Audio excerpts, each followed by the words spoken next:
us. You heard it. Just us. Feeling sexy and free. No, seriously, get this shit together. I'm ready. No trolling. Stop. Heads down, thumbs up. No, because I pressed record just as you went sexy Yeah. and free. No. Okay. Unlucky. Okay, that's all good. Unlucky. That's on record now. I'm feeling sexy and free, so. Why? Do you want to get into it before we get into the podcast? Do you want No, seriously, my blood is pumping. Quick, he's like my picture. Quick, we need to get this shit sorted. I've just hit my camera. It's almost fell down. Okay. Right, yeah. Just for anybody watching this and thinking, what the fuck's going on? Kels has had an emotional experience over the last 24 hours, and yeah. I'm in love with a 49-year-old singer. Yeah, and so when she just sits there, looking absent during parts of this podcast, just know that that's all she's thinking about. It's nothing to do with the hangover at all from the tequila that she was drinking last night. I don't do tequila. Let's come on. Let's get it together. Yeah, so we managed to have the absolute pleasure of sitting down and talking with the newest recruit of the Toronto Ultra, Eli Standy Bence. And to be honest, it was really interesting to hear about everything that he had to say from the time Minnesota moving over to Toronto and then his plans for the future as well. Yeah, it was good fun. He was a good laugh. But yeah, just hearing everything, obviously, from the rivalries, like how we speak the rivalry. See, now you've done it to yourself. No, it was good fun. And obviously, going from one team, in the north, to the next team in the north. It's interesting. It's a good podcast, or I think so anyway. So hopefully everyone enjoys like we enjoy talking to them. Yeah, definitely. And we also touched on the whole Major 4 New York debacle with the fans swiftly rejecting him after some choice words that he had for the New York squad after going 2-0 up in that series, a series that they eventually lost. But yeah, like Kel said, I think this is a decent podcast, hopefully a good listen for you guys, a good watch or whatever it is, whatever platform that you are taking the podcast in on. Remember to subscribe YouTube, give us a like, follow the Spotify, do all the good things, Twitters, all you follow COD Esports, you know social medias, do the good things, and here is the third episode of the P5 podcast. So welcome, Standy, to the P5 podcast. Mate, thank you for taking the time out of your day to come and join us. Absolutely. Yeah, speaking for myself and Kels, very excited to have you here. We'll get started. New member of the Toronto Ultra. It's a big thing, isn't it? Yeah, I mean, shit, we used to be rivals, but now I'm on the team, so I mean, I'm excited for this. Yeah, definitely. And this is something that we were talking about just before starting recording, me and Kels, and we were like, it's a strange situation because now Rocket have Ben and Cam, and now you're on the Toronto team. It's just going to add another layer to that rivalry between the two teams, isn't it? Yeah, it's kind of weird. Like, I guess, like, some people were telling me, like, just looking at the teams, they kind of seem off, like, just because, like, they're so used to, like, the Ultra Cold War and, like, the Rocker Cold War and, like, Vanguard team. So it just kind of, it looks a little weird, but, I mean, I feel like both teams are kind of happy with the way they ended up, so. Going to jump straight into as well. What can we expect from Toronto this year? I mean, I feel like winning chips is, I feel like what I'd say, just like winning chips. I feel like you can expect some like fast-paced gameplay. I feel like as a core unit, like we're just gonna be, when we're firing on all cylinders, we're gonna be a great team and fun team to watch. And I feel like we have a lot of pace on this team. So, I mean, I'm not expecting too much, but I mean the goal is just to win. So simply put. Is that something that you... Well, sorry for interrupting, Kels, but is that something that you wanted to bring into this team, is a bit more pace? Because it was quite a slow team over the last 2 years, and it's probably what held them back in Vanguard for a long time. Yeah, so I mean, like, I feel like me as a player, I feel like Kleenex is really fast. Like, he's super talented at what he does. Like, he sets the pace for a team, if you want to be honest. And, I mean, at least on my past two teams, I was always a pretty fast player, but naturally, I've always been more of like a medium pace sub, like speed wise. Like I've never always been like a super fast sub, but I've always kind of wanted to fit in the role of being like more of like the secondary guy in terms of SMG, which I feel like I'm fast, and then I mean Scrappy's just super fast flex. Like he's just challenging, he's in your face, and then I mean Jamie will just be like the back line, the backbone. I know he knows what to do. Like he's gonna get the job done. So I mean overall, I feel like the core three of like just like speed demons like me, Scrappy, and Clinics will be really good together. So Definitely. And like you said, you expect to win chips. Do you think you could win a few for the next season? I mean, that's the plan. I mean, obviously, I feel like if I didn't say that, I'd be wouldn't be the smart thing to say. But I mean, yeah, I'm expecting to win. I mean, straight up, I feel like that's the goal. As long as everyone goes hard, we put our head down. I mean, hope to see it happen. And you've obviously all got the talent to do it, and if you're on the same page, it's inevitable. Yeah, Definitely. yeah, absolutely. It's a team game at the end of the day. So True. Yeah, and how has that sort of gelling with a new team been? Because being the one person who's being added to three players who have already played together before, obviously Scrappy's been in and around the Toronto setup for most of last season. Is there any kind of anxiety that goes alongside that, being that one person that comes into an already established place? yeah. Well, me and Scrappy played a lot when we were younger. So like, when I was like 14, 15, I used to play against Scrappy. Like we used to play against each other, and we used to talk like mad shit, like to each other all the time. And then as we got older, we started playing in like locals in like the New York tri-state area in the U.S. And we won like I think like two or three local events. So like, I always knew Scrappy was good, and he always knew I was good. So it's like, at least I'm not coming in full on a team where it's like I'm not super familiar with everyone, but like I feel like me and Scrappy have always kind of been boys, and I know he's nasty, he knows I'm nasty, and then I mean with Jamie, I mean, uh, Jamie and Kleenex, I've never been like super close with them joining the team, but like I've always kind of talked to them and said hi, said hello, like never any bad blood. They seem like great people, so I mean joining them was kind of a no brainer for me. Oh. So Yeah. I mean, like you said as well, sorry I've interrupted you. I mean, obviously with you being a fast-paced player as well, and obviously Kleenex, we all know is incredible. It's super in your face, like you said. I mean, that's some duo as well, you know. And like you said, you've got Scrap, but that is some duo. I feel it's quite scary for other teams, just having you guys in their face constantly. yeah, I mean I'm excited. I'm just like I feel like he's gonna take a little bit of the load off just because of kind of like the speed he plays at, like he plays at. Just because he's super fast, he's gonna release some pressure, make some room for the rest of the team, and I mean, I'm there to do it for him too. So, um, yeah, cheers. Yeah, and how has the gelling been so far? Like, have you spent much time in and around everybody? Because I'm sure that Jamie and Toby probably would have gone home back to Europe during the off season. But have you Yeah. spent much time in Toronto with everybody who's going to be around you in the team? And how's it been so far?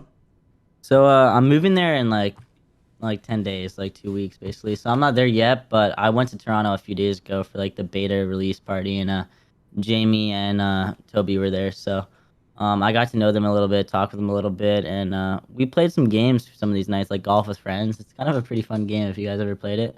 So we're just kind of talking, chilling, getting to know each other, and I mean, trying to like, it's not really something you want to force. You want to like force a friendship or anything, or like force being a team, but you kind of, I feel like for me at least, when I've been on my best teams, it kind of comes naturally. So Yeah, definitely. And how important is it to have that sort of relationship outside of playing Call of Duty? Because from an outside perspective, a casual fan's perspective, it can get quite easy to sort of think, oh, all these people do is play Call of Duty and they don't have any sort of other activities that go on in their lives. But being able to share other stuff with not only your teammates but the people around you is important, isn't it?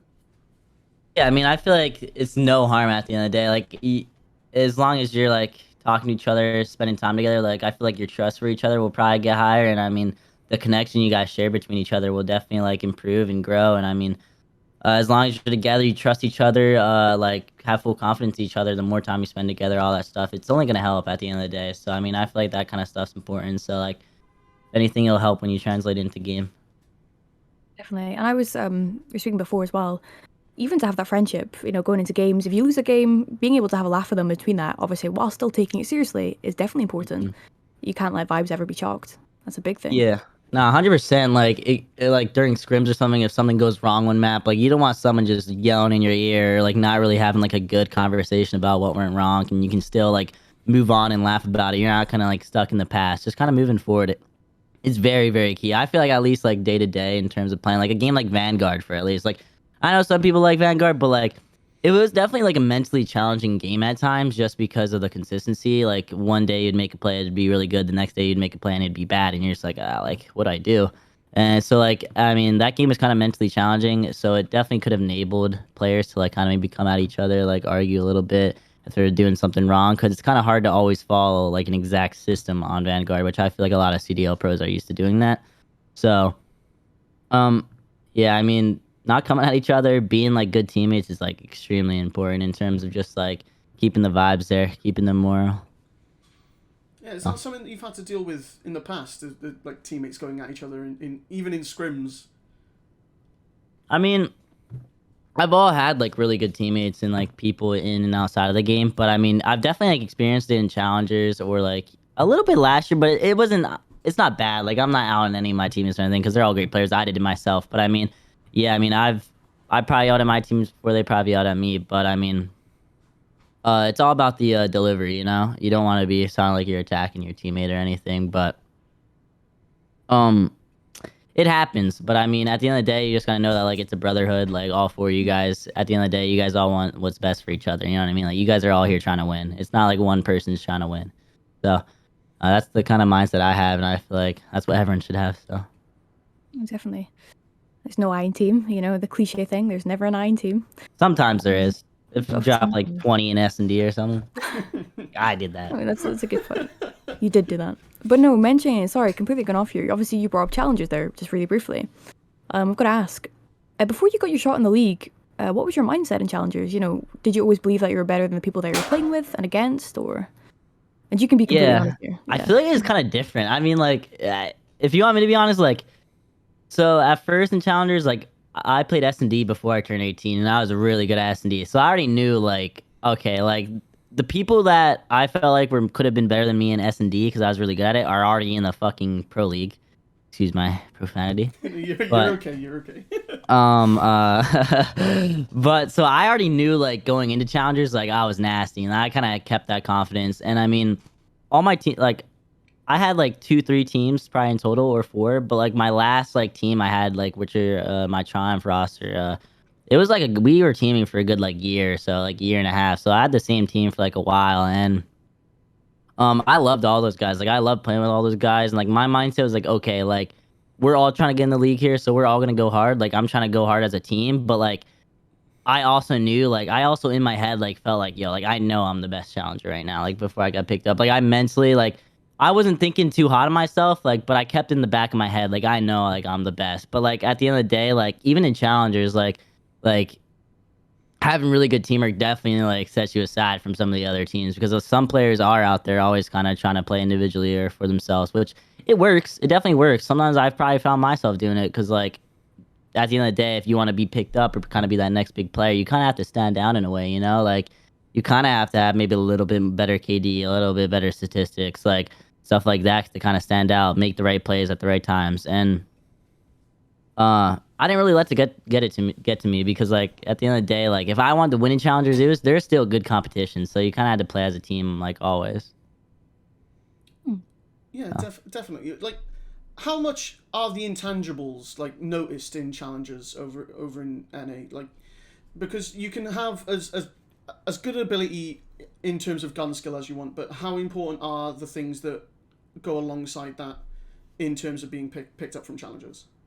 Um, like number one, I feel like the top challenger players noticeably have more talent. Like it's straight up, like in all honesty, like some of the top challenger players straight up have more talent. And when I say talent, I don't just mean like running around gun skill, like just more individual smarts, just like gun skill, like plays on the map, like game IQ, all that kind of stuff. When I say talent, and for NA wise, like I feel like sometimes maybe like the top 12 to top 12 and above teams, sometimes at least when I played challengers, maybe top 8 and above, but there's a lot more better teams now than when I played, like a lot of like ex pros and stuff. I feel like there's a lot of like not really good team play, to be honest. Like it's more so like everyone just kind of playing in the moment and playing like like you guys probably know, like some people have teams and then once one thing goes wrong, they break up the team, find new players, which like sometimes that is due. Like honestly, it's if I'm playing with some dude and he drops a point 0.5 and I'm in challengers and he's decent, like sorry homie, like you're getting dropped after that tournament. But like if he's doing decent, like you can grow and get better. I feel like some challengers players just automatically look for changes right away when something doesn't go right or something goes wrong. Which like, yeah, you got to do that, but I also feel like the most talented players can slightly carry their way to the top, if that makes sense. Like I kind of feel like I did that. Like, um, in terms of playing like the best challenger teams, I feel like it was a team game. Everyone went hard, but like in terms of playing like some like higher seeding teams, like, I feel like I could just like everyone on my team could have took over, but like I could have just spawned in and literally won that series like myself. Honestly, like no, not trying to like be like egotistical, but I feel like that's kind of like how you're gonna notice like the best of the best in challengers to like not the best. So Yeah, and Kels, what about from your perspective there? Like, what Eli's just said about the playing as a team. Is that something that you've gone through yourself playing in challenges? Oh, definitely. I mean, obviously to win, you have to play as a team. Any game, any team sport, you need to play as a team. But obviously the interesting thing when you mentioned about teams just kind of breaking up if one thing goes wrong, obviously that was really big in America. It's still big in EU, but that was the biggest thing in America. One thing goes wrong, they could have an incredible run, but if they don't actually win, the yeah, team breaks up, and it's sad to see because there's so much potential. Whereas here, even look at Toronto, they're incredible. They won numerous cups. Everyone knew they were incredible, but even when they had bad runs, like even when they placed, top 16, which they knew should have never happened, it was never like, okay, that was anyone's fault. It was a case of, okay, yeah, that shouldn't have happened, but we'll go back to the drawing board. We'll come back and try. yeah. And I feel that's really 100%. important. Yeah. Yeah, I think that mindset's 100% important. Like instead of just always trying to blame someone or chalk it up, like I had a few bad placings before, like top 16s, top 8s, where I'm just like, wow, like I didn't think this was gonna happen. Like I know I didn't really deserve this, but like we kept going, and like I had like a top 16 once, and I won the next event right after. So it's just like, I mean, it's kind of just like believing in each other. But once like one person kind of has doubt, or like one person goes behind someone's back, you know what I mean? That kind of it falls apart from there. So I mean, it's one of those things as well, especially in Vanguard, one of the most inconsistent games we've had to date. You said it as well, you do something in scrims, it was incredible, the next, scrim or the next day even, you tried it and it would just fail completely. And it's just, the game was super inconsistent. You could never have that top team, like the same top team. It would always chop and yeah, change. But if you go back to the drawing board, and yeah, granted the game, excuse my language, was shit, but if you still went back to the drawing board and improved on things that you need to improve on, you would still guarantee that, at least the top 3, which was still yeah, incredible. So you can take some good strides for sure. Like sometimes, like it all it takes is a good week of practice. Sometimes to mhm. go out there and win a challenger event or a major. Like even for us, like when I won my first major, like um, or my only major, I guess. Uh, But like we had a great week of practice before we won it, like a crazy week, like where we were just beating everyone. So even going into the tournament, like we still felt like we were the best. I mean, like not everyone really saw from the outside, but like in our heads, like we believe that we're the best. Just from practice, to be honest, like we literally believed like, okay, we're beating everyone in scrims. Like we can go to this tournament and play good, play how we are. Like keep continuing this what we're doing on the map, keep doing it repetitively over and over and over because we're winning. So just kind of copy that. Definitely. And especially if you have the confidence, granted it's practice, but if you have that confidence from practice, then all of a sudden that's giving you way more confidence for your actual main games, especially for majors, etc. It's needed. Like I said, practice is practice, but as soon as you have that confidence boost from it, you can go so far with it. Yeah, because I mean, I know there's definitely some like there's some players I know that like maybe are like aren't as good in practice or someone's like say they get better in matches and stuff, which I get it, but like at least for me as a player, for like how I've been like when I'm doing good in practice and I know what I'm doing, it's so much easier to translate into games and matches. It's like 10 times easier because you're already confident in practice. You're gonna go into the match, do what you do in practice, and be confident with it, and you're gonna be on fire. I mean, at least for me. So Definitely. Yeah, and you've mentioned confidence there, and just to take it a little bit of a different direction again, uh, coming into the league when you made your debut, obviously it's gone down as one of the best debuts in the CDL since franchising, and like obviously you don't need me to sit here and tell you how good a yeah. debut that you had, but did you feel any kind of pressure going into that, or was that confidence already there? um, I feel like. I just had confidence. Like I just had confidence in me, but like also I feel like I like deserved it in a way. Like I just feel like for how long I was good in challengers, like I was probably like I felt like I was the best SMG in challengers for like a good year, and I just feel like I kept kind of going under the radar, and people kept kind of like underestimating me. So I feel like when I finally got my shot, like I just feel like I knew, like no matter who I was playing, like no matter who it was on that given day, like they're like I was winning no matter what.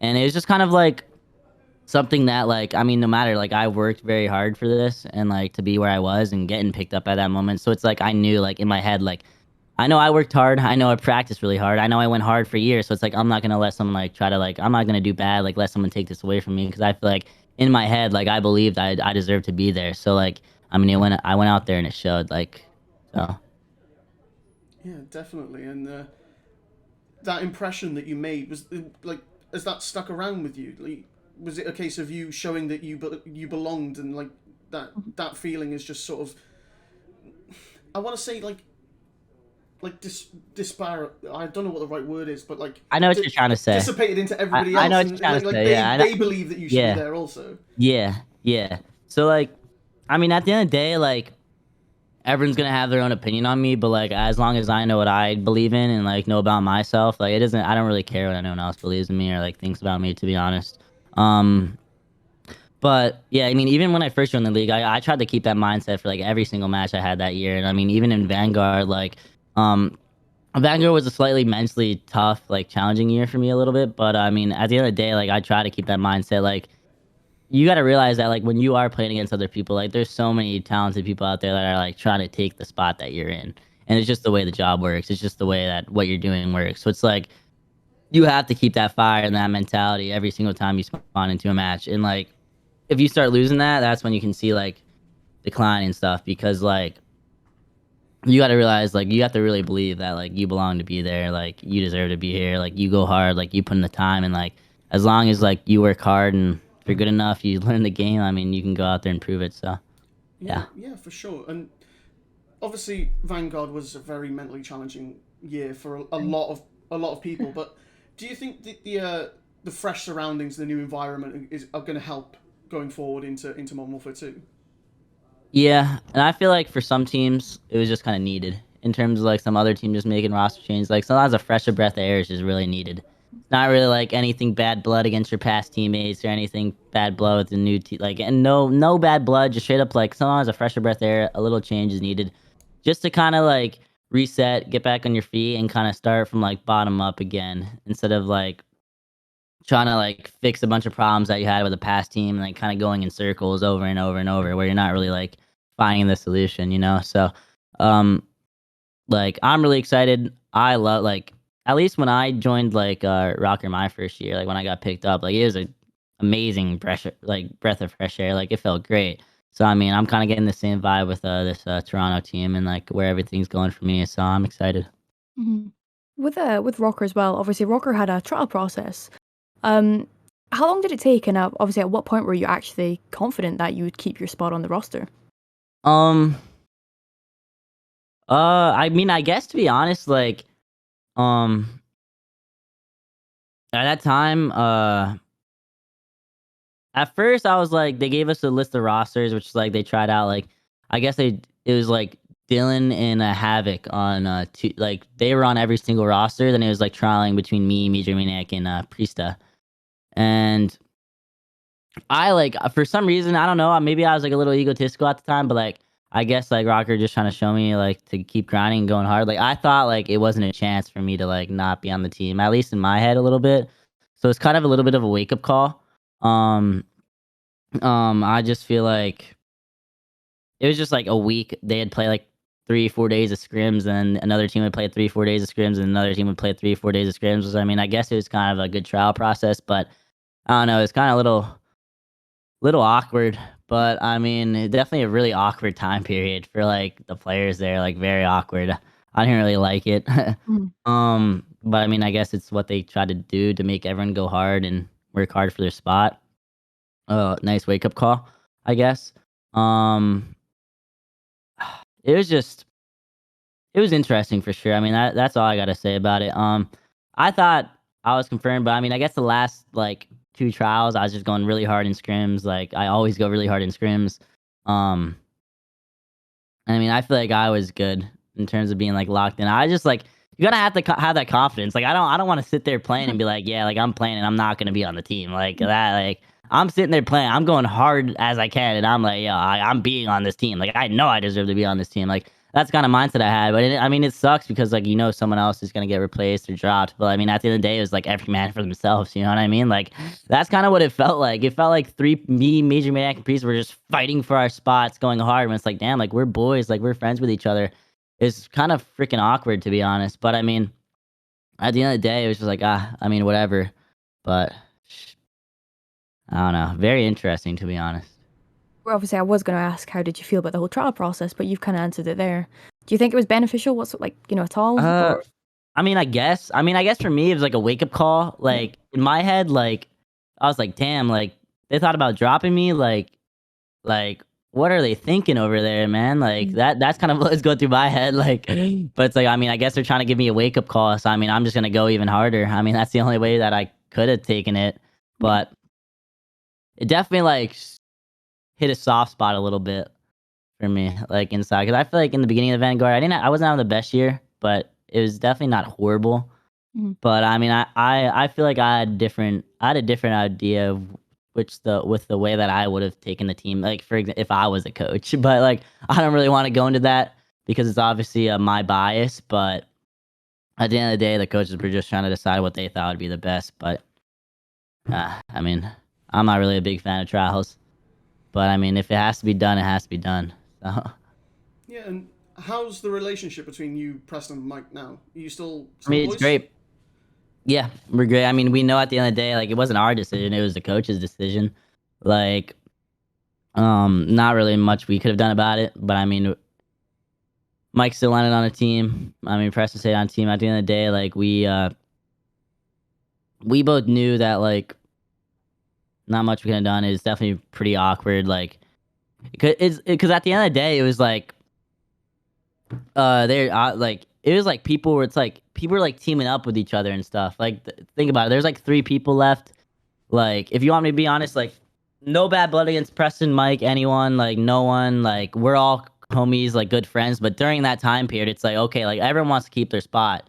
And like Preston and Major Maniac have been a duo for like the past like 2 years, like where I was on phase, you know what I mean? Like all that stuff. So like in my head, I'm thinking like, oh shit, like are they like trying to like conspire to get me dropped? Like are they since they're friends? It's like no harm against them. Like I feel like they all have respect for me. I all have respect for them. Like it's good vibes. Everything's good.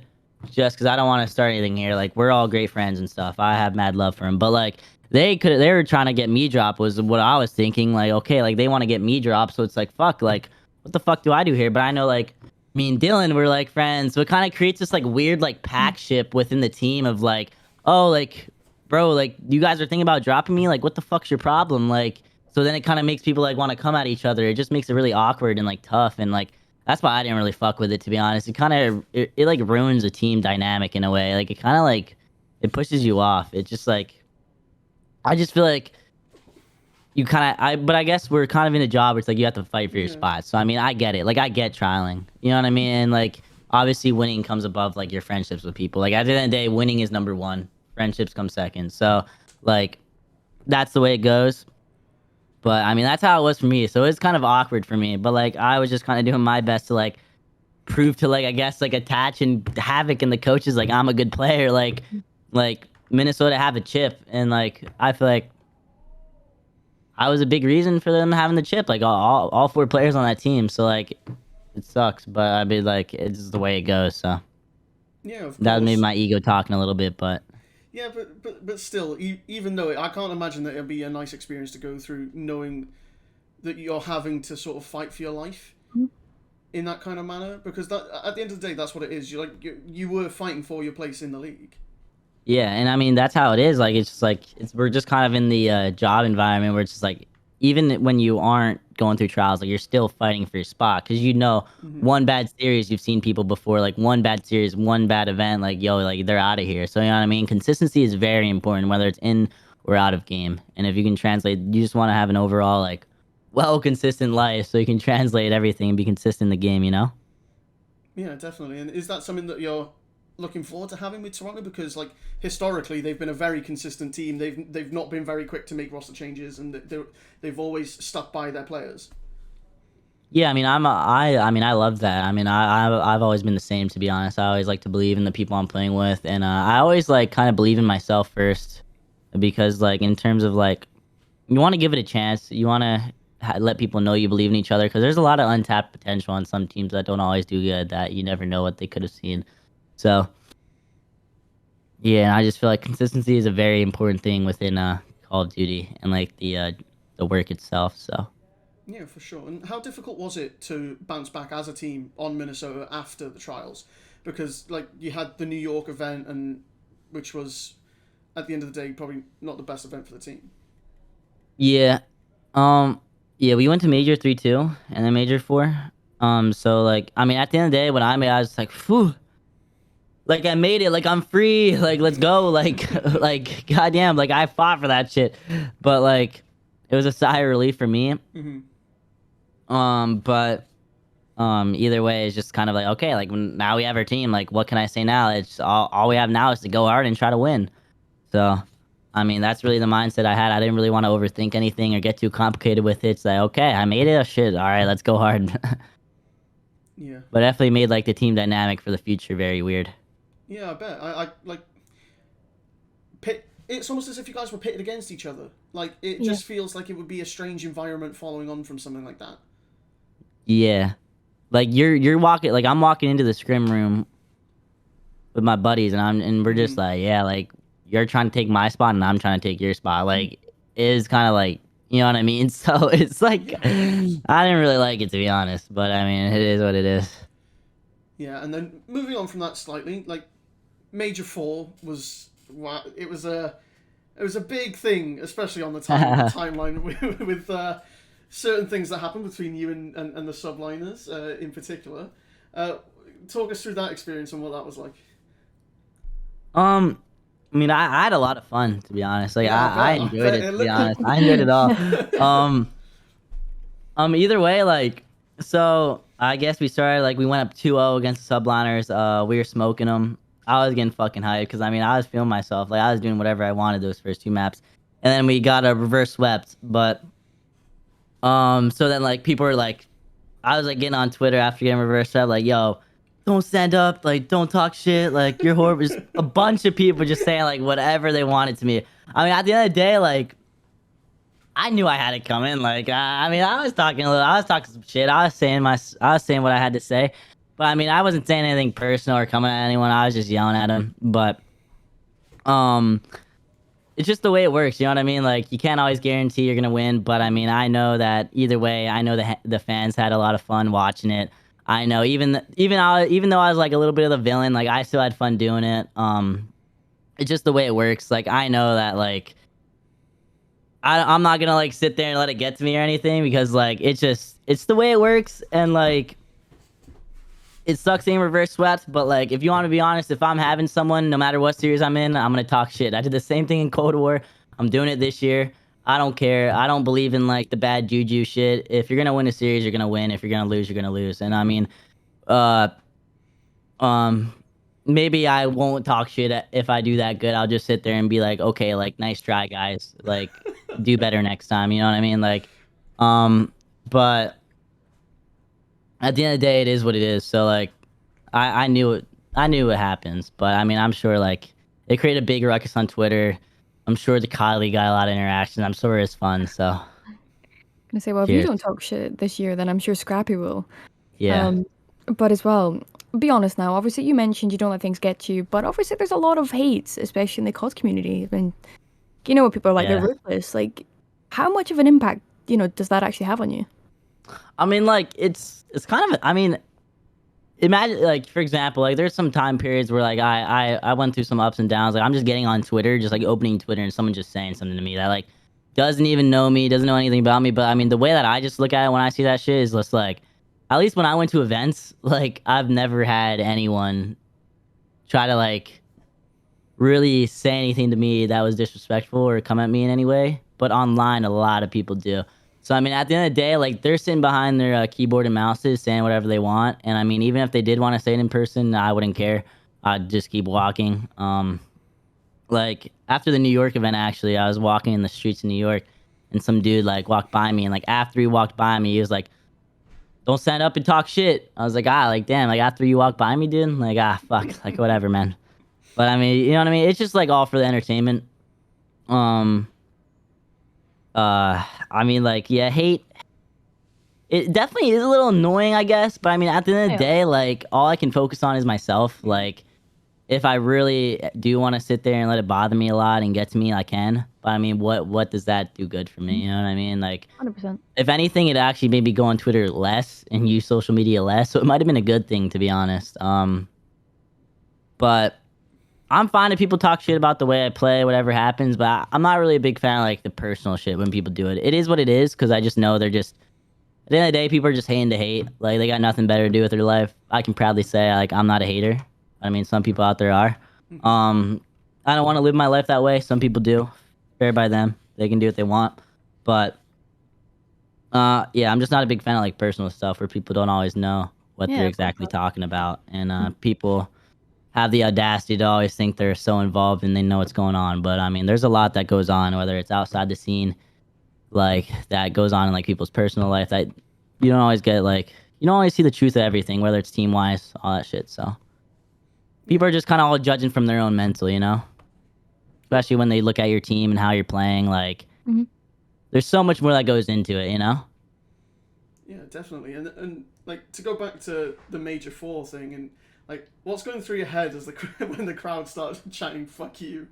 I'm gonna say I was honestly like it was kind of like funny. Like we were just Yeah. sitting there as a team, like just like sitting there on just like looking at each other, like just like I'm looking across my team. It's like you guys hear these fucking idiots? Like no offense, but like this shit's funny. Like it was just like damn, like him, like they don't want me to win that bad. Like it actually kind of gave me fire. Like I Mhm. wish I would have won because I would have stood up there and I would have just done some stupid shit, but it would have been funny. But like, it was like I guess it's not the best kind of love, and I'm sure like I'm not always gonna get like "fuck you, Standy" chance. Like hopefully I'll get some good chance in the future. You know what I mean? Yeah. But Mhm. um, it was just kind of silly. You know what I mean? At the end of the day, like whatever happens happens, and I mean I talk shit. I did what I did, so I have to handle the heat. You know what I mean?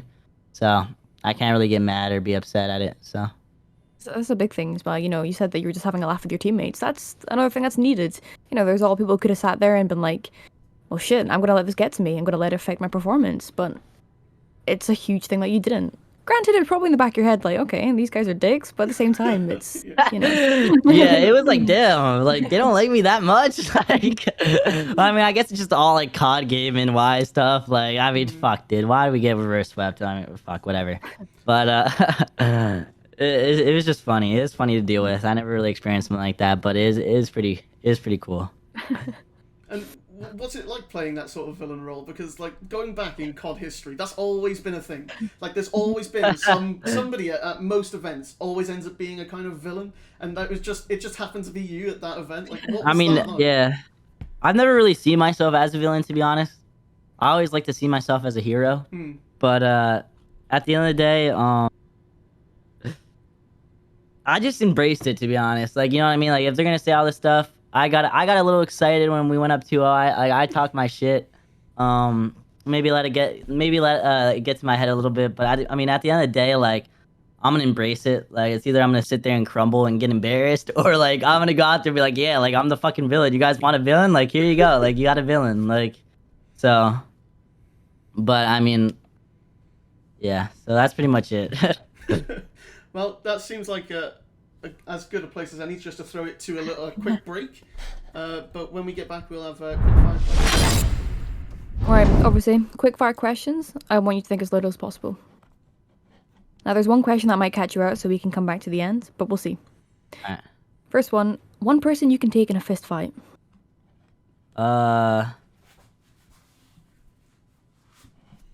Just remember that Crone did say you. Okay, I mean, I'll choose Crone and Dave Patty. Me and Dave Okay. are boys, so like, yeah, like we'd be swinging at each other. I respect that. Okay, one person who's in the league that shouldn't be. Fuck, dude, you guys, me.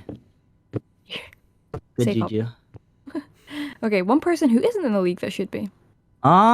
Ooh.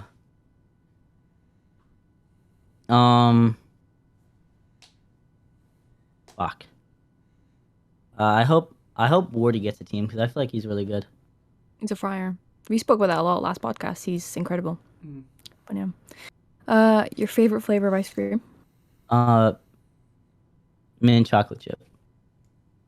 Correct answer. Yeah. No, there's a right or wrong answer, but correct answer. Definitely correct answer. Yeah. Your favorite COD map? Any COD. Raid. Your favorite COD overall? Black Ops 2. Jetpacks or boots? Boots. Describe Vanguard in one word. Nah. Nah. That's my word. Nah.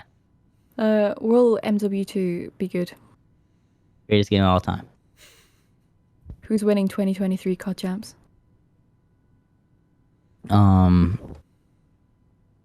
Scrappy. Just Scrappy. The team name just Scrappy. I like that.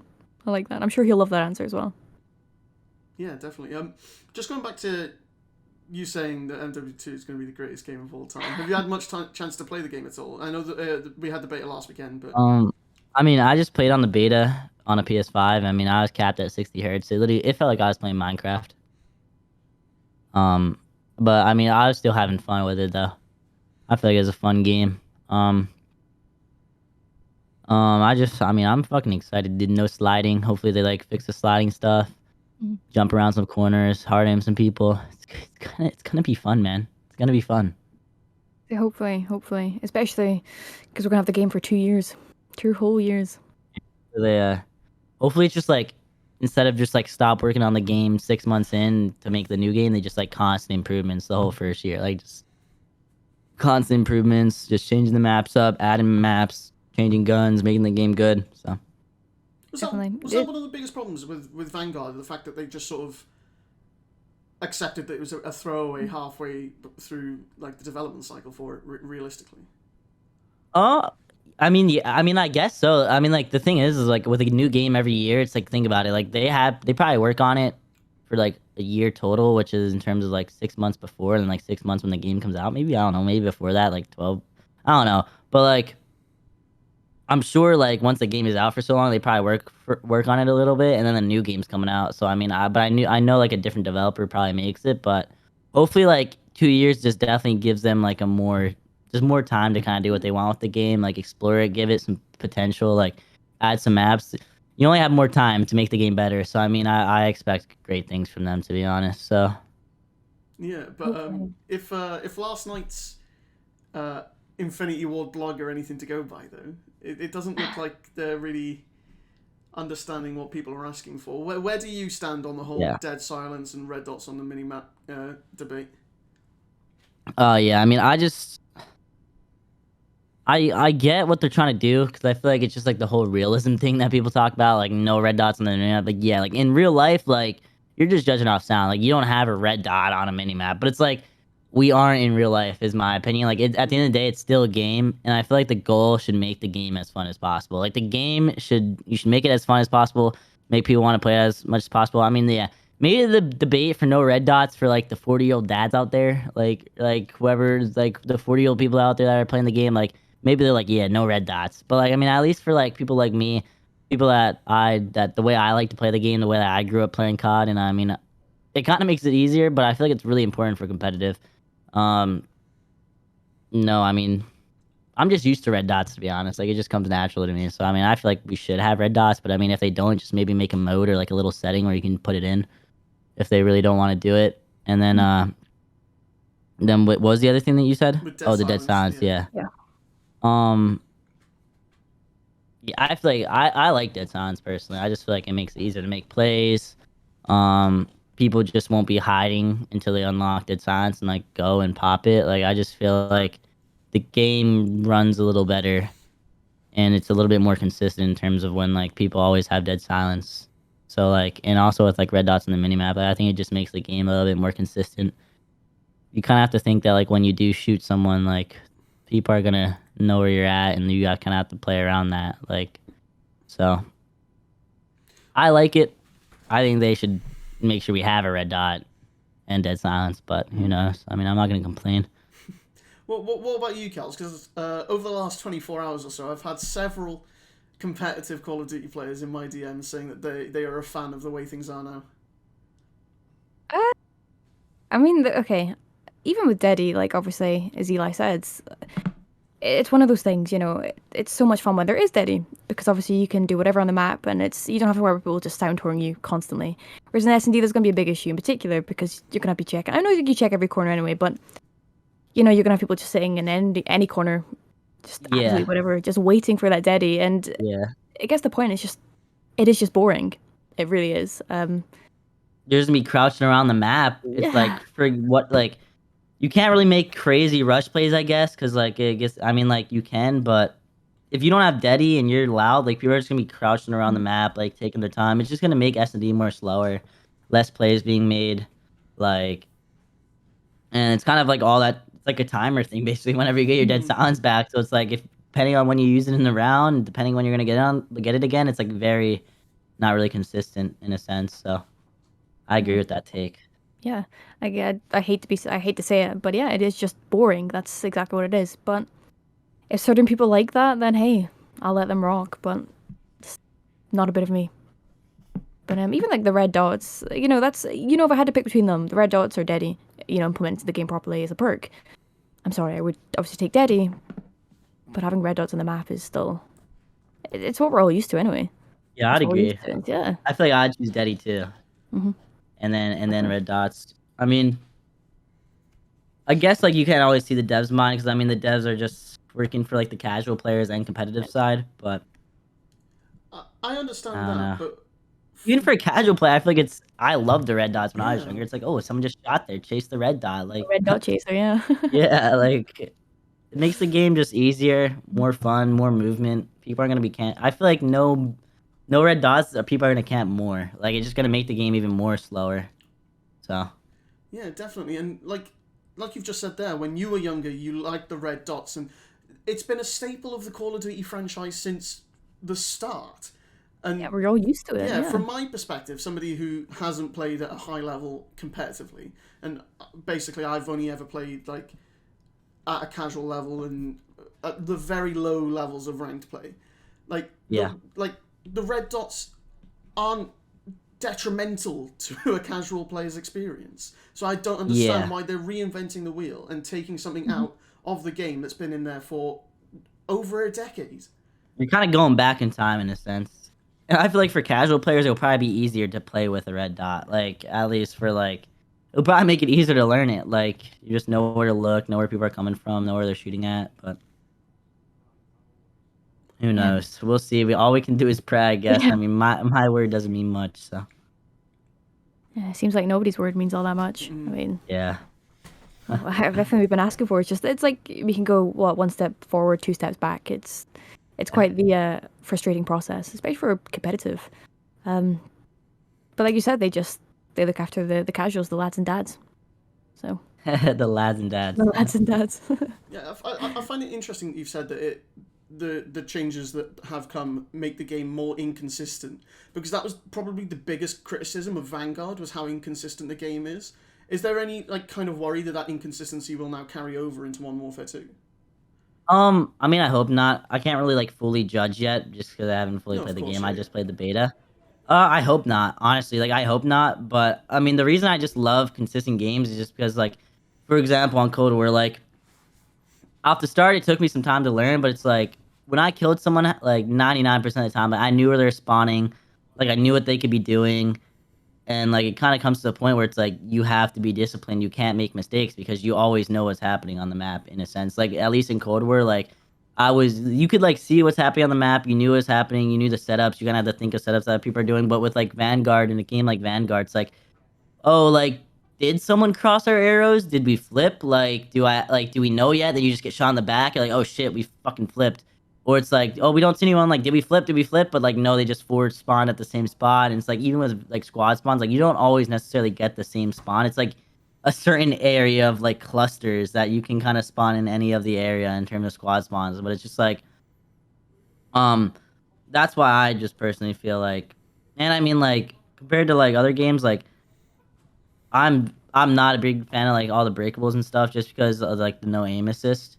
I'd be fine with it if I got aim assist, honestly, but like half the time I'm shooting, I'm just getting no aim assist, and it's like a struggle to like aim at someone. And there's just like a lot of like crooks and crevices, like bumpy ground. Like I just want a smooth playing game, a clean looking game, and like something consistent. And I feel like even for like pub players, they'll like it a lot. Like Mm. you know what I mean? Like I don't really think there's nothing you need to do too crazy. Just make small, good improvements over time, and I mean people are gonna like the game. Definitely. I mean, at least with this game, yeah, there's still doors, there's still breakables, but there's not as many. That is at least something. 14 At down, least, at least from the maps we played yeah, so far. slowly but surely. Yeah. That's interesting. What are the feelings towards the maps that you've played so far? I mean, I like the vibrancy, like the brightness. The maps don't seem as there's like crazy amount of corners and spots that you can go into, like crazy like third story building like areas to look down on people. Like it seems more like you kind of have these lanes, maybe like another sneak lane that you can go through, but more so like 3 4 lane maps with like a sneak lane to go through. I mean, I like what I'm seeing to be honest so far. I feel like they're going in a good direction with it, so hopefully the other maps are good too. Hopefully, it'll be interesting to play the full game, the actual game. Sorry. Yeah, I don't know if I'm nervous or excited. It's one of those. But I'm excited. I think I'm a bit of both. It's going to be obviously a nice change from Vanguard, but at the same time, I don't want it to be a case of we called Vanguard the worst COD of all time, Oh and then we yeah, play yeah. this Oh, that'd be game, horrible. and then we're like, oh, we took Vanguard for granted. That would be Oh, heartbreaking. nah, no one's saying we took Vanguard for granted. No one. Well, we'll see. Maybe, honestly, that I mean, shit. I'd be surprised. Yeah, as would I. I feel like, from my perspective, I'm after something a little bit different than the players. Like, I would like the game to be good to watch as well. Mm. Oh, Because yeah, cheers. there needs to be a good mix of both of it. Because Vanguard, whether you like the game or not, which obviously the majority don't, which is completely understandable, it was crazy to watch. Consistently crazy to watch because it was so unpredictable. Yeah. Yeah. Oh yeah, I mean, like you get 4 dead, and instead of it rewarding you, Mm. you know, it was in 100%. It was in their favor, and obviously Bocage, the map we all hate, but it was so fun to watch, especially when Bokage was kind of fun. it I mean, was it is kind fun. of fun to get in the mix sometimes. Like, just have Bokage brain just running around getting turned. But, like, I mean, honestly, Bokage is, like, at least one of our team's best map. And it's like, I liked it. At least when you're flying on the map, it's really fun. Mhm. But it was just, like, such a different kind of fun. It's just, like, running around like a chicken, just going rogue on the map. So, Well, yeah. From like an outsider's perspective looking in, it just seems like I don't want to use the word brain dead, but like there just seems to be no thought going on behind the I mean, eyes when you're playing Bocage. I feel like for me, like as a person and a player, like for fans, it's probably like, yo, this guy just got a crazy 3 piece. But then you see like 10 other crazy 3 pieces on Bokage in that same map. So it's just like that's just constantly happening. But it's like with Vanguard, at least for fans, or I mean, Cold War, like or other games, like I feel like you could see more of like the plays developing and like what a team's trying to do when in terms of like breaking or like making plays on the map. Like I feel like it's more easier to understand like the system and like the like you can envision the players' minds with what they're kind of doing and trying to achieve on the map more with like a game like Cold War, 'cause it's slower paced.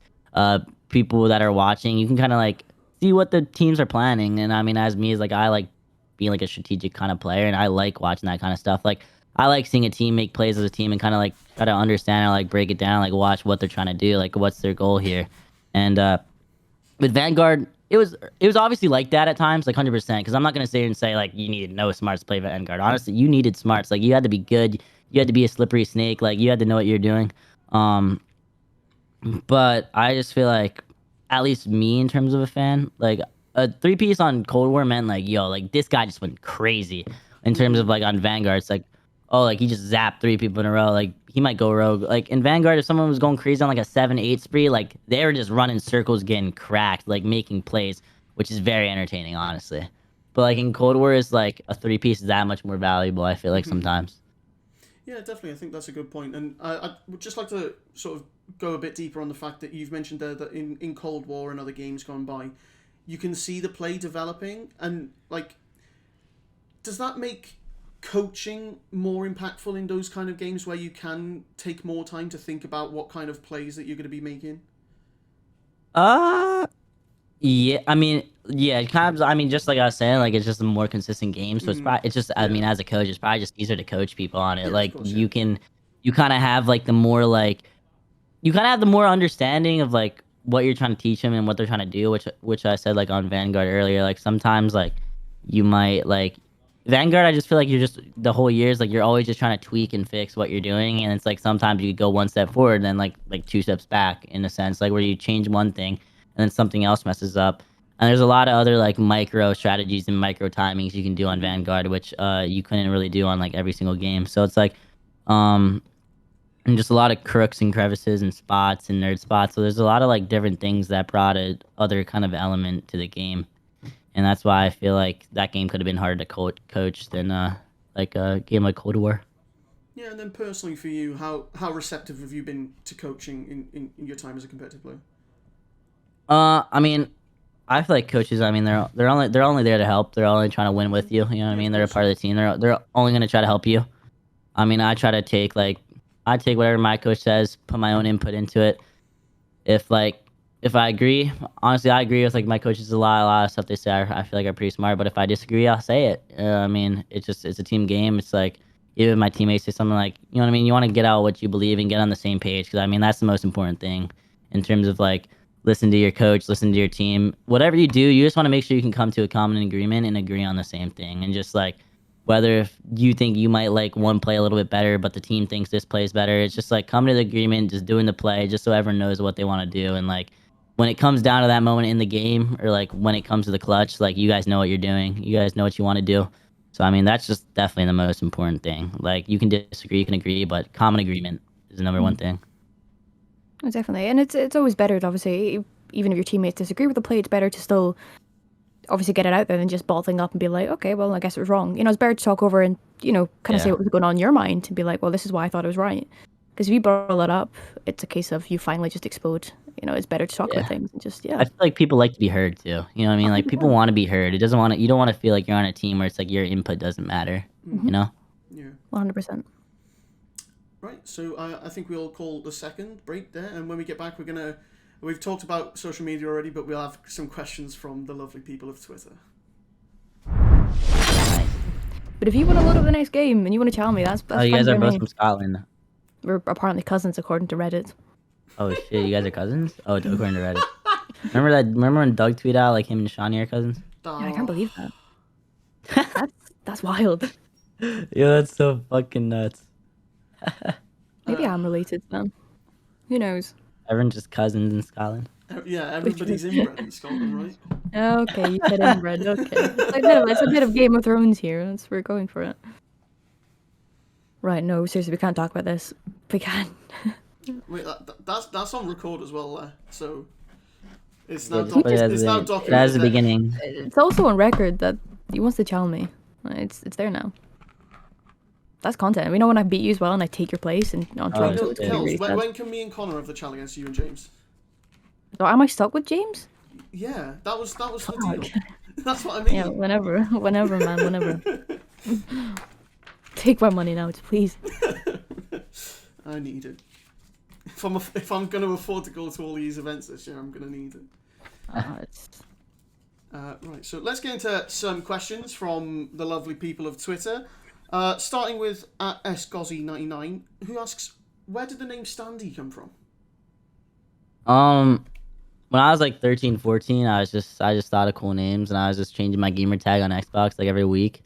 And eventually I just came up with Standy. I was like, I like this when I was like 13. So then I just stuck with it ever since. Oh, I like this. Pretty simple. Yeah.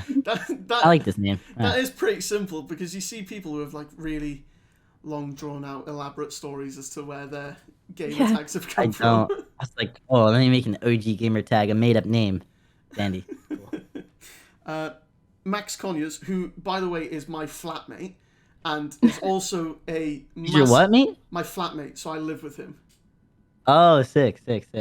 Oh yeah, because you won't understand what a flat is because you live in That sounded apartments. sus. Don't you? Yeah. So he's also a massive Minnesota Rocker fan. So Okay. when I told him that this podcast was happening, he was very annoyed. But Okay. he asks, what are the processes that you go through for preparing for a big series? Oh, Nice.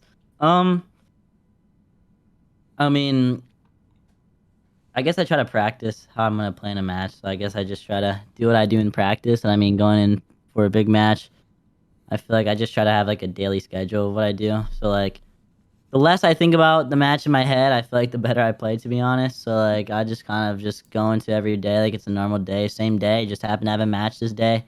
Um, I usually get up. I feel like I just love listening to music. Like I usually have like 5 songs on game day that I just kind of shuffle. Like 5 to 7 same songs that I kind of listen to. I like to listen to music because it kind of gets me in my zone before I play. I'm a big guy of Red Bull. I like Red Bull a lot, so um, I usually drink Red Bull, sometimes coffee, but Red Bull is usually my go-to. And then I like to do cardio sometimes in the morning before I play. I feel like kind of just like running, kind of get my blood flowing, kind of makes me Hmm. feel like good, woken up for the day. You know what I mean? Just to kind of go in the gym, getting some exercise. It always just kind of wakes you up a little bit. So I mean, other than that, I mean that's kind of how I prepare. And then I'm in game wise, usually maybe like watching some VOD, seeing what the other team does, seeing some tendencies, seeing what they do. But I'm not going to reveal my secrets too much. Well, now I know why Toronto managed to convince you to join up because I've seen the fridges full of Red Bulls in their facility. Yeah, Uh, they know me well. that did um, the trick. Yeah. what songs do you listen to? It's kind of like a wide variety. I mean, I feel like I used to listen to a lot of like Lil TJ, like kind of like rap, sometimes Pop Smoke. But recently, I mean, I've been listening to like a lot of Machine Gun Kelly recently, so kind And of obviously my go-to right now. you've got your new bands that I've just introduced you to. You're a huge fan of them Yeah. already. Yeah, Yeah. huge fan. She wants revenge. That's the one. We're Yeah, I'm getting just gonna there. be headbanging. I like it. I like So it. does that like little playlist change often, or like? Not really to be honest. Maybe like a new one every year, Hmm. but it's just like I just pick out these certain songs that I like, and it just kind of gets my day started. Kind of gets me in the mood, and I just feel like it just makes me know like time to get work done today. Yeah, definitely. Moving on, Vodrick asks, has anyone at Toronto mentioned the 4-0 reverse sweep yet? Uh, so I think one person has when we were at this beta event. One dude brought it up. Is like hey, like I love you, man, but like that 04 sweep, like that wasn't cool or something. He said like something like that. I don't really remember the exact words, but someone has definitely brought it up. I see it on Twitter every once in a while, but you know, hey, we don't talk about it. We combine forces, yo. This time we won't. Hopefully, we don't even have to reverse sweep. Is it going to be sort of an unspoken thing that there's just no need to talk about it now? It's gone. It's in the Yeah, past. It's over. Yeah. yeah, exactly. Yeah, and Shah, I'm sure you'll be very aware of who Shah is. Uh, Yeah. yeah, How's the goat? yeah, Shah, what a guy. But he was asking, how do you deal with all of the hate that comes your way? Because I feel like we touched on it a lot already, but that's what he had to ask. Um, I mean, at first I used to not really like it that much, but I mean, I've just come in terms that like, hey, you're gonna get it. Hmm. I feel like I love the loyal supporters that are kind of like always there for me no matter what. Those ones are the real goats. But the hate kind of just come in terms that's like, yeah, obviously there's some hates that's not good, but I mean, some people are just kind of hating the hate, and I just kind of take it like, I mean, either way, like people are waking up and have the need to like come go on Twitter and hate on me for no reason. So I mean, that's up to them. It's up to the way that they want to live their life. I mean, if they want to do that and they really want to bring me down that much, I mean, hey, I mean, I see it as I'm doing something right. So Yeah, and then the last one of the Twitter questions is from Lostful GG, who asks again about the major four, the whole "fuck you, Standy" thing. Like, yeah. would there be a message that you would want to give back to the New York fans? Ooh, Um, dangerous. fuck you guys. No, I'm just kidding. But like, I mean, straight up, like, hope you guys enjoyed watching. But I mean, at the end of the day, like, hope it was a fun event. But on the low key, like, fuck you guys. How important is it to create that entertainment like feeling for the fans, because like at the end of the day, without the fans, there wouldn't be. I just kind of do it. Like I'm just living in the moment. Yeah. You know, like I'm just living in the moment. Like yeah, if they're coming at me, like I'll give them some. I'll just say something back. You know what I mean? It kind of just gives me that fire inside. It kind of makes it fun. You know what I mean? Well, it's not always good love, but it makes it fun. It like gives me a little bit of drive up there. It just makes it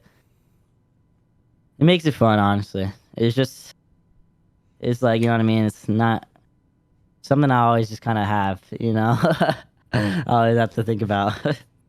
And does having fun make you a better player? Because I imagine it sort of relaxes you and just lets you play a bit more true. I'm just normally I'm a really competitive person. So like number one, I hate losing in general. So like I don't really like get super mad, but I do like sometimes I get a little upset or like mad when we lose. Like because I've just always been naturally a competitive person. I just really like hate. I just like get really like I don't get super down on myself or it like ruins my day or anything, but I get really like mad whenever I'm like not performing down. I know I can perform and stuff. So like, but say that again. Say like the question again. My brain just lost it. Zoned out. Yeah, I did. Does playing and having fun help you be a better Okay, player? yeah. Okay, so like yeah, basically what I was saying is like the first part, and then like in terms of having fun, it's like I feel like if I enjoy the game, I'm gonna do it better. And like obviously, I feel like you want to go up there and have fun, but obviously like a part of me is like I'm in the zone where it's like I'm in the zone of having fun, but also like I want to win really bad. You know what I mean? So it's kind of like you're not always gonna have exactly fun in everything you do in life, but I mean at the end of the day, you want to enjoy it as much as you can, and that's kind of like the way that I view it. So Yeah, I feel like it's important to have fun. If you're not having fun, it's like I feel like doesn't having fun gives you like a drive. You know what I mean? Like you want to go up there. It's fun. Like you want to go up, enjoy it. You want to have that feeling again. So yeah, definitely. Is that something that you're looking forward to with Toronto this year? Do you think you guys will have fun together? yeah, I think we'll have a lot of fun together. Honestly, like after like I knowing Scrap the kind of personality he is, I feel like I'm a pretty entertaining guy to be around. I'm a trolley dude. I feel like me and Scrap would be really fun. I mean, I talked to Jamie. Jamie's fun. I mean, Toby's cool. Like it's Toby's more the cool, calm, collected kind of guy. Yeah. But I know all these guys can have fun. Honestly, I know I can already see it. I feel like we're gonna have a lot of fun times together. Mhm. So, cheers. Yeah. Cheers. Is that you signing couldn't off keep for it us? quiet. It's just cheers. Mic drop, cheers, and that's it. I've been saying cheers so much recently. I don't know why. That's a real British thing, though, isn't it? Like Yeah, It is. it's like I getting off a bus here, and you just say you I turn like around to the I bus heard driver. And I heard cheers. Inside be like cheers. It's like, cheers. It's Cheers. already started. The team chemistry is there. I've been calling a lot of people pal too. Pal. Oh, I don't know why. It's just good pal. the CDL pal Yeah, I don't know. I just put you in the top tier for haircuts in the league. yeah, I'm well deserved. There's definitely some questionable things in that tier list. Yeah, I don't know. I mean, all I know is like the S tier is like for me, like I was definitely in the right spot. I don't know about everyone else, but I mean, I saw John in A tier. I was like, I mean, I guess everyone has their own opinion. Like some people like the fucking lineup shits. Like, I mean, I have a pretty bad hairline. Like, I have a bad hairline, but like I like the way like I'm not always like a lineup guy. You know what I mean? Like I'm kind of like a flowy guy in terms of my hair. where would you yeah, rank in Studio a Pal's hilarious. tier list? Kels? Where'd I? What'd you say? So I was asking Kels where she would rank in a hairstyle tier list. I'm not answering this. I have curtains. I can't even answer that. Yeah. You have what? Wait, you have what? I used to have bangs. Now they're grown out, so they're just like look at that, it's just curtains. I can't judge anyone's hair. That's why I just remain silent when everyone talks about hair. Yeah. Well, to be fair, neither can I. Have you seen what I've got going on? It's that thing was funny, dude. Yeah, it definitely was. But, like, I saw Don's reaction to it as well. I was like, oh, it's so funny. Everyone probably has their own opinion on hair, you know? Yeah. Some people probably out there being like, Standy, yes? That's horrible hair. It's everyone's opinion at the end of the day. Yeah, well, But, you know, my opinion is S for show. Well, no bias because you're on the podcast, but I'm going to agree with you. I think your hair is pretty cool, considering the levels that we've established with the rest of the Call of Duty League. Yeah. But I think that's probably just about the right place to end the podcast. All I've Probably. got, yeah, we'll end it on her, and we'll see how many times in the rest of the season we can end it on her. But For sure. this might be the only one. But Probably. Eli, thank you for taking the time out of your day to come and talk to us. It means a lot, and Appreciate it. Absolutely. it's been great fun having you on, mate. I love talking COD, yeah. I love it. Yeah, absolutely. I can talk about COD all day, so. Absolutely. Well, we'll get you back in the future then if you want to come back and chat shit to Sure, us again. we'll see, Yeah, we'll it's been see, we'll fun. see. Yeah. Well, Absolutely. take care, my friend. Enjoy the rest of your day. Peace. It's actually really bad. It's not even funny anymore. I actually need to about this. Like, not me personally. I bet you need to fly to Delhi and just become a homewrecker. I'm being serious. I'm crossing my mind. I've never felt this way about anyone. Even my past, my girlfriends. Just whatever. Justin, 49-year-old man. Yes, please. I've never heard you speak like this. Oh, and it's a guy as well. That's dangerous.